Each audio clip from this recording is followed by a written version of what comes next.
9. Perkenalkan, nama saya Gredi Skodio Putra Lubis dari kelas 8E, absen 15. Kali ini kami akan mengumpulkan tugas dunia wisata kami. Selamat menyaksikan. Pada pasti saja. Apa masih ada hati yang bisa? Aku, Jogja sekarang pada pusat wisata. Tempat wisata. Mencintai makanan bagi dalam satu ruang yang sama. Dengan beasiswa Jogja, kalian warga lokal yang ramah-ramah, jadi beliau boleh dan cerita. Apalagi akan hidup dengan Tuhan di Jogja.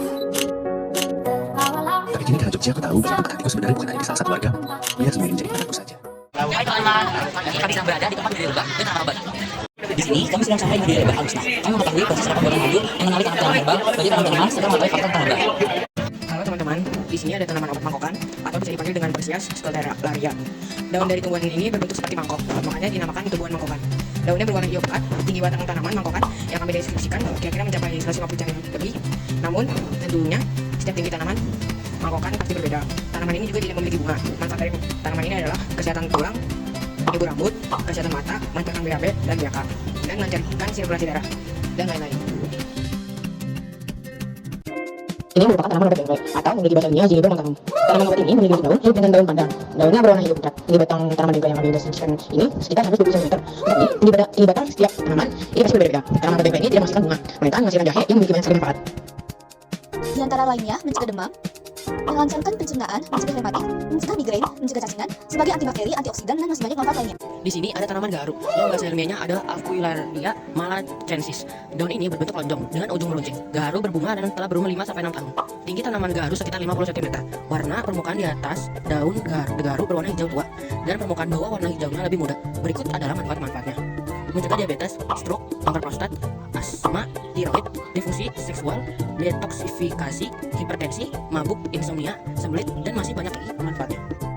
Halo teman-teman, sekarang kita berada di Institut Seni Indonesia Yogyakarta. Di sini kita mengenal berbagai alat musik tradisional dan sejarah isi Yogyakarta. Dan kita akan melaksanakan alfabet seni musik. Yuk simak sebelah kita. Institut Seni Indonesia Yogyakarta dibagi menjadi beberapa prodi. Prodi pertama ada prodi tari, prodi kedua ada prodi seni karawitan, prodi ketiga ada prodi etnomusikologi, prodi keempat ada prodi seni teater, prodi kelima ada prodi komposer musik, prodi keenam ada S1 pendidikan musik, prodi ketujuh ada prodi penyajian musik, prodi kedelapan ada prodi pedalaman, dan prodi ke-9 yaitu prodi seni drama, tari, dan musik. Di sini kami menyaksikan pertunjukan dari prodi etnomusikologi. Lagu yang baru saja dimainkan oleh ansambel tersebut adalah lagu Cicak-Cicak di Dinding, dan ansambelnya merupakan ansambel Telempong Anjing. Lagu tersebut merupakan musik etnis Minangkabau. Perkenalkan, saya Malaysia. Saya adalah satu murid yang memainkan alat musik di isi Yogyakarta. Pertama, apa nama musik yang dimainkan di isi Yogyakarta? Nama alat musik yang ada di isi Yogyakarta bernama Bunang. Bagaimana cara memainkan alat musik tersebut? Cara memainkan alat musik tersebut adalah Telempong. Apa pernah ada memainkan alat musik tersebut? Pada saya saat memainkan alat musik Bunang sangat terang. Pengalaman dan cara memainkan alat musik tersebut tidak sama. Pengalaman saya adalah alat musik saya contoh alat tradisional dan mengetahui bagaimana memainkan alat musik tersebut. Alat saya beberapa alat musik Bunang terbuat dari Bunang. Ini adalah jawaban dari seorang siswa yang bernama Putra. Dia adalah siswa yang memainkan alat musik di isi Yogyakarta. Pertanyaan pertama, apa nama alat musik yang Anda mainkan saat di isi Yogyakarta? Gendang. Bagaimana cara memainkan alat musik tersebut? Dipukul, ditiup, atau dan lain-lain? Dipukul. Apa perasaan Anda saat memainkan alat musik tersebut? Sangat senang karena bisa memainkan alat musik gendang dan belajar alat musik gendang. 4. Pengalaman apa yang Anda dapatkan saat memainkan alat musik tersebut di atas panggung? Senang karena bisa merasakan vibes bermain gendang di atas panggung. Alat musik yang Anda mainkan terbuat dari apa? Terbuat dari kayu dan kulit. Musik yang berada di Indonesia antara lain sebagai sarana upacara, sarana komunikasi, sarana pendidikan, sarana desain ekspresi, serta sarana hiburan. Musik di Indonesia bukan hal yang baru, bahkan sudah ada sejak masa kerajaan Hindu dan Buddha dari tanah air. Berbagai musik pada zaman dulu dikenal dengan musik tradisional yang dimainkan dengan alat musik tradisional. Sejak saat itu, musik terus berkembang dengan berbagai pengaruh dari luar serta adaptasi yang dilakukan. Kita mengapresiasi alunan musik yang dihasilkan oleh para pemain musik tentunya menunjukkan ketahuan musik yang juga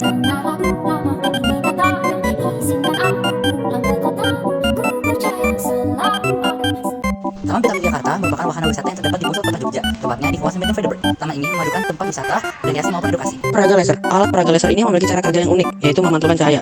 Alat yang digunakan yaitu laser dan 2 prisma. Konsep ilmiah. Berkas cahaya yang memasuki bidang transparan dengan sudut datang tertentu akan dibiaskan 2 kali. Pertama, saat memasuki prisma dari udara. Kedua, saat keluar dari dalam prisma. Pada pembiasan pertama, berkas sinar datang dibiaskan mendekati normal. Sedangkan pada pembiasan kedua, berkas sinar dibiaskan menjauhi normal. Hal ini terjadi karena indeks bias prisma lebih besar dari indeks bias udara. Cara kerja: laser diarahkan ke arah prisma pertama, lalu memantulkan cahaya yang akhirnya sampai ke prisma kedua. Alat peraga hiperbola atau hiperboloid memiliti tiang lurus yang terbuat dari besi dan papan transparan yang sudah dibentuk sesuai dengan gerak arah yang besi tersebut, yang disebut lintasan lengkung. Lintasan lengkung yang terlihat adalah bagian dari potongan hiperbola yang menyebabkan tiang lurus dapat melewati lintasan lengkung tersebut. Konsep ilmiah: saat tiang lurus diputar, alat tersebut akan membentuk 3D yang disebut hiperboloid. Bentuk yang tercipta dari lintasan lengkung yang terlihat adalah bagian dari potongan hiperbola yang menyebabkan tiang lurus dapat melewati lintasan lengkung tersebut. Cara kerjanya: yang pertama, potong bagian papan transparan mengikuti alur dari lintasan lengkungan tiang besi. Dua, putar tiang besi sekitar 360 derajat agar kita bisa melihat bentuk yang tercipta dari hiperboloid tersebut. Deskripsi alat peraga Archimedes itu memiliki besi yang berperan sebagai tempat untuk mengangkut sekaligus memasukkan sesuatu benda ke dalam zat cair. Terdapat juga suatu benda yang diikat untuk memperagai benda yang dimasukkan ke dalam zat cair di dalam konsep alat peraga Archimedes. Langkah Archimedes: pertama, angkatlah pegangan sampai beban tidak menyentuh air. Yang kedua, amati berat beban yang tertera dalam alat ukur. Yang ketiga, perlahan-lahan turunkan pegangan sampai beban benar-benar masuk ke dalam. Yang keempat, amati berat beban yang tertera dalam alat ukur. Konsep Archimedes: ketika sebuah benda dimasukkan seluruhnya atau sebagian ke dalam zat cair akan memberikan gaya ke atas, gaya apung, pada benda, di mana besar gaya ke atas, gaya apung sama dengan berat zat cair yang dipindahkan. Selain cermin datar, terdapat dua jenis cermin lain, yaitu cermin cembung dan cermin cekung. Kedua cermin tersebut tidak terjadi pemantulan atau refleksi, namun terjadi pemberongan cahaya atau refraksi. Bentuk cermin cekung: bentuk cermin cekung melengkung ke arah dalam seperti parabola dan memantulkan cahaya ke arah sisi ruang dalam lengkungan. Cermin ini bersifat konvergen atau membutuhkan cahaya. Yang kedua adalah cermin cembung. Cermin cembung adalah cermin yang dilengkungkan menjorok keluar sehingga memantulkan cahaya pada sisi luar lengkungan dan bersifat divergen atau menyebarkan cahaya. Ketika berkas sinar yang saling sejajar menerpa cermin cembung, sinar tersebut dimantulkan ke arah luar. Langkah-langkahnya: yang pertama, kita bisa melihat diri kita di cermin cekung atau cembung, lalu bisa membandingkan perbedaan antara kedua cermin tersebut dan juga dengan cermin datar.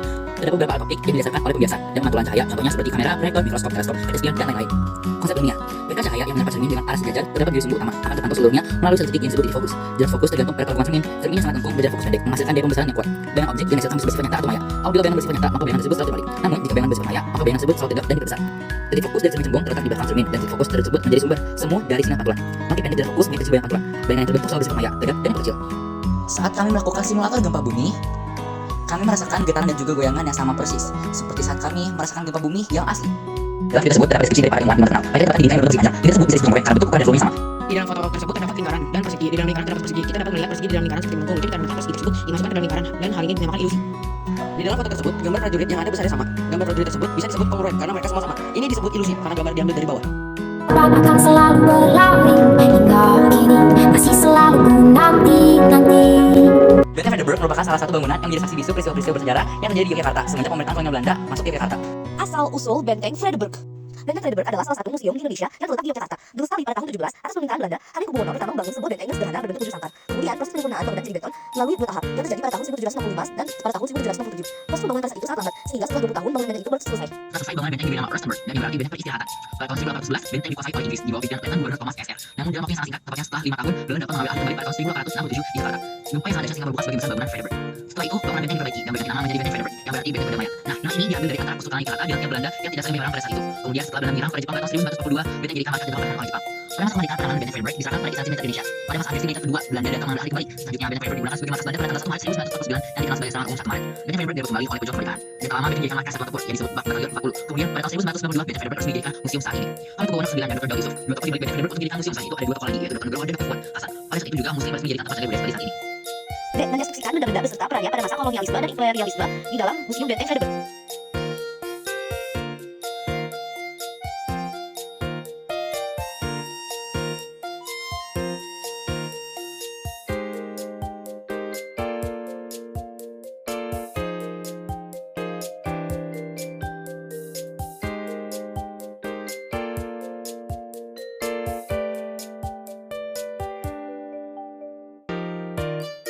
Bapak Widiarjo merupakan salah satu tokoh penting saat peristiwa Serangan Umum pada 1949. Setelah Serangan Umum dilancarkan oleh Malang, akhirnya Widiarjo dan kawan-kawan hindari rumah radio PHP Audi Persibua di mana kalian melakukan hindari berita kesuksesan serangan tersebut. Akhirnya setelah melalui panjang, berita tersebut sampai ke sidang PBB di New York. Adanya berita tersebut membuat Belanda tertekan yang pada akhirnya mereka harus angkat dari Indonesia dan mengakui kedaulatan RI. Pasca Serangan Umum kemarin 1949, Widiarjo menduduki beberapa jabatan penting di Audi. Di antaranya akan bebas sebagai direktur komunikasi dan Saudi dan ada angkatan udara Indonesia di Cairo. Maka berita terakhir yang disampaikan oleh Widiarjo adalah Marsikal Mulia. Aku duduk di markas Kadet Militer Akademi. Pada masa revolusi fisik, Kadet Militer Akademi atau MA turut ambil bagian dalam merebut dan mempertahankan kemerdekaan Indonesia. Aku duduk digunakan sebagai alat penerangan ketika para Kadet MA dan pimpinan Kompi bermarkas di rumah Bapak dan Mo Sugitno di Gingseng, Banjaraya, Kalibawang, Kulon Progo. Granat gombyok, senjata andalan Kadet MA. Granat yang bentuk seperti ekor kuda menjadi salah satu senjata para Kadet MA di era revolusi kemerdekaan. Hey manis bawa aku jalan kaki saja menyusuri kota. Malioboro merupakan nama salah satu jalan di pusat kota Yogyakarta. Jalan Malioboro ini cukup terkenal di Yogyakarta. Malam semuanya, kali ini saya akan menguasai dua lagu yang telah satu lagu dengan berapa? Sama. Ya. Pertama ini menurut lagu yang sering dimainkan oleh Bapak dan Bapak. Yang kedua, lagu ini terlibat dengan game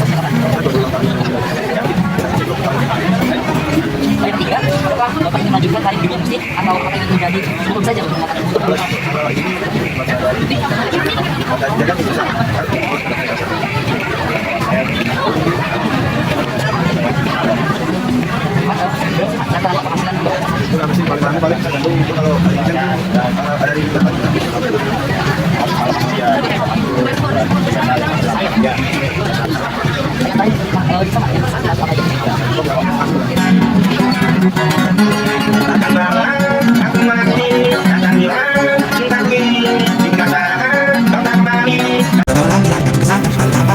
Borobudur adalah candi atau Buddha terbesar di dunia, sekaligus salah satu monumen Buddha terbesar di dunia.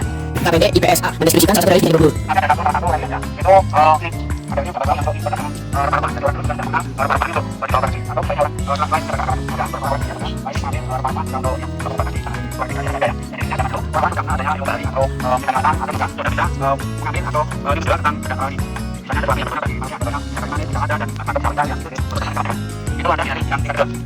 Bagaimana kebetulan masuk ke Borobudur?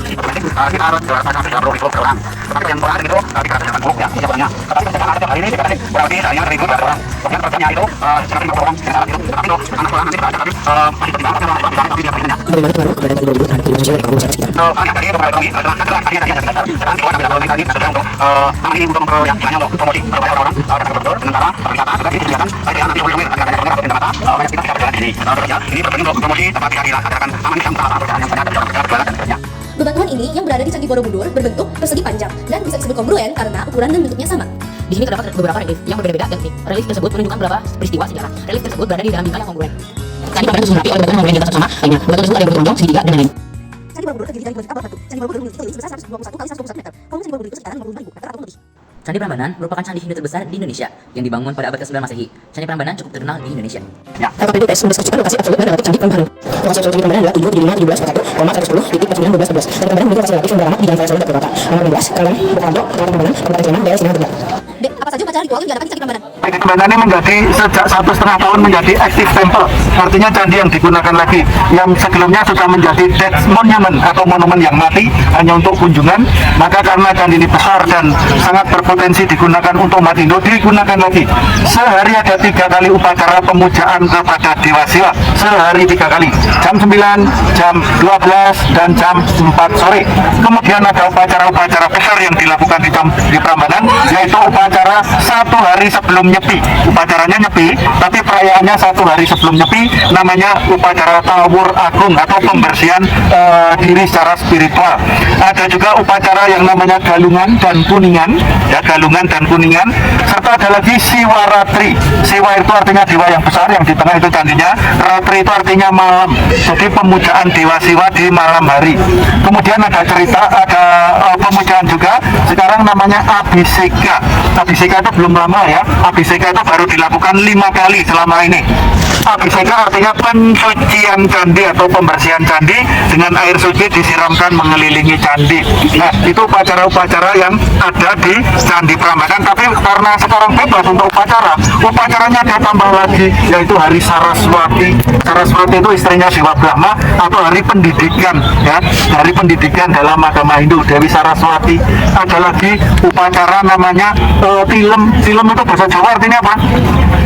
Tidur, artinya tidak ada bulan di malam hari, sebulan sekali nggak ada bulan, ada upacara tilem. Ada lagi upacara Purnama Sidi atau bulan purnama.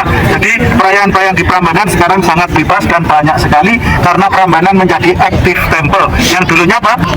Dead monument, monumen yang sudah mati atau tidak digunakan, sekarang digunakan lagi. C. Berapa jumlah pengunjung per hari? Berdasarkan waktu artinya seasonnya. Jadi kita ambilnya kalau bulan Mei sampai Oktober itu secara grafis itu naik dari Mei sampai Oktober dengan rata-rata pengunjung domestik antara 3 sampai 5.000. Kalau orang asing sekitar 2.000-an pas puncaknya. Luasan pagar yang paling luas atau pelataran kedua 390 kali 390 meter. Pelataran kedua 222, pelataran ketiga 110. Volume apa? Volume candinya itu kalau ditotal seluruhnya ada sekitar 150.000 meter kubik. Kelilingnya yang luasan candi tapi hampir sekitar 90 hampir 400 meter kubik. Di bagian Candi Prambanan sendiri jarang diputarkan lagu, namun kita bisa mendengar lagu yang sering diputarkan di panggung Candi Prambanan. Lagu yang sering diputarkan di panggung Candi Prambanan adalah lagu Anuman Obong. Panggung Candi Prambanan dinamakan Sengkratari Ramayana. Lagu Anuman Obong jika didengar membuat situasi sekitar menjadi lebih adem dan enak. Dan tanpa adanya lagu Anuman Obong, suasana akan terasa kosong dan sepi. Tetap pas adalah sebuah tempat wisata yang ada di Magelang. Wisata ini berada di area Bukit Sawangan. Pemandangan di Ketepas sangat indah. Bagaimana kondisi alam dan sosial ekonomi masyarakat di sekitar Ketepas? Kondisinya yang baik dan menjadi wisata yang ada di Magelang dan akhir-akhir ini populer. Apa manfaat keberadaan Gunung Merapi bagi masyarakat sekitar antara lainnya? Manfaatnya kesuburan, keindahan, dan air tanah serta berguna bagi ilmu pengetahuan. Pesan moral dari peristiwa letusan Gunung Merapi tersebut. Kita harus mendengarkan nasihat orang lain, karena bila kita tidak mau mendengarkan, maka kita akan mendapatkan hukuman sebagai akibat dari tidak mendengarkan nasihat dari orang lain. Keraton Yogyakarta Hadiningrat merupakan istana resmi Kesultanan Yogyakarta Hadiningrat yang kini berlokasi di kota Yogyakarta, daerah istimewa Yogyakarta. Biaya sistem pemerintahan keraton. Berdiri sendiri ya, untuk perekonomian, ya dibebasin sultan. Artinya masyarakat sendiri. Di keraton ini ada keraton keuangan khusus untuk pimpinan keraton. Sistem keuangan dari keraton sendiri. Tapi karena raja sebagai gubernur, ada pemerintah sebagai kepala daerah. Tapi kalau keraton berdiri sendiri. Cek kebudayaan yang terdapat di Keraton Yogyakarta. Kebudayaan ya, terutama upacara adat ya. Peringatan Maulud Nabi itu diadakan di bulan Maulud, namanya Grebek Maulud. Kemudian 10 besar, Idul Adha, itu juga ada namanya Grebek besar. Yang 1 Syawal, Lebaran Idul Fitri, itu Grebek besar, Grebek Syawal. Ini dalam setahun 3 kali upacaranya. Dan upacara pencucian pusaka di bulan Muharram. Yang labuhan itu setahun sekali. Setiap ulang tahun pelantikan raja. Itu budaya kita yang masih kita lestarikan. Termasuk tarian-tarian yang ada kita. Tari Bedoyo biasanya yang tarian sakit. Di sini kita memasuki Museum Keraton. Di dalam museum ini terdapat beberapa benda-benda historis keraton, seperti baju-baju adat yang dikenakan oleh rakyat Jawa, seperti busana jangan menir, dan beberapa upacara yang diselenggarakan di keraton, seperti panggi dan siraman, serta juga ada tradisi edan-edanan. Abdi dalam edan-edanan adalah sepasang laki-laki dan perempuan yang berdandan seperti pengantin, namun tidak beraturan. Edan-edanan dalam bahasa Jawa berarti gila-gilaan. Pasangan abdi dalam edan-edanan dihadirkan dengan harapan sebagai tolak bola agar proses pernikahan berjalan lancar. Di sini terdapat ruang laboratorium konservasi Keraton Yogyakarta. Di ruangan ini terdapat beberapa benda-benda sejarah seperti meja cermin gaya Art Deco tahun 1900. Di sini terdapat logo Sultan Hamengkubuwono yang memiliki 11 sayap. Lalu, bangunan putih tersebut merupakan kantor keuangan Keraton Yogyakarta yang masih aktif hingga sekarang. Bangunan ini merupakan bangunan yang menyimpan barang-barang luar negeri yang diterima oleh Raja Hamengkubuwono ke-6 sampai ke-8. Barang-barang yang diterima berupa gelas, cangkir, dan barang-barang antik lainnya. Di sini kami ditunjukkan ansambel gamelan. Di dalam ansambel gamelan terdapat beberapa alat musik seperti alat musik bonang yang terbuat dari kuningan dan dimainkan dengan cara dipukul. Kemudian ada alat musik demung yang bentuknya mirip dengan kolintang, tetapi disusun dengan 6 nada atau bahkan lebih dan terbuat dari besi atau perunggu yang dimainkan dengan cara dipukul. Kemudian juga terdapat gong besar yang terbuat dari besi atau perunggu dan dimainkan dengan cara dipukul. Dan setelah kita pulang dari keraton, kita akhirnya pulang ke Cibinong. Selamat pagi, siang, sore, dan malam. Saya perwakilan dari kelompok NH Dini mengucapkan terima kasih telah menonton video kami. Maaf jika ada kesalahan kata atau informasi yang terkait dalam video.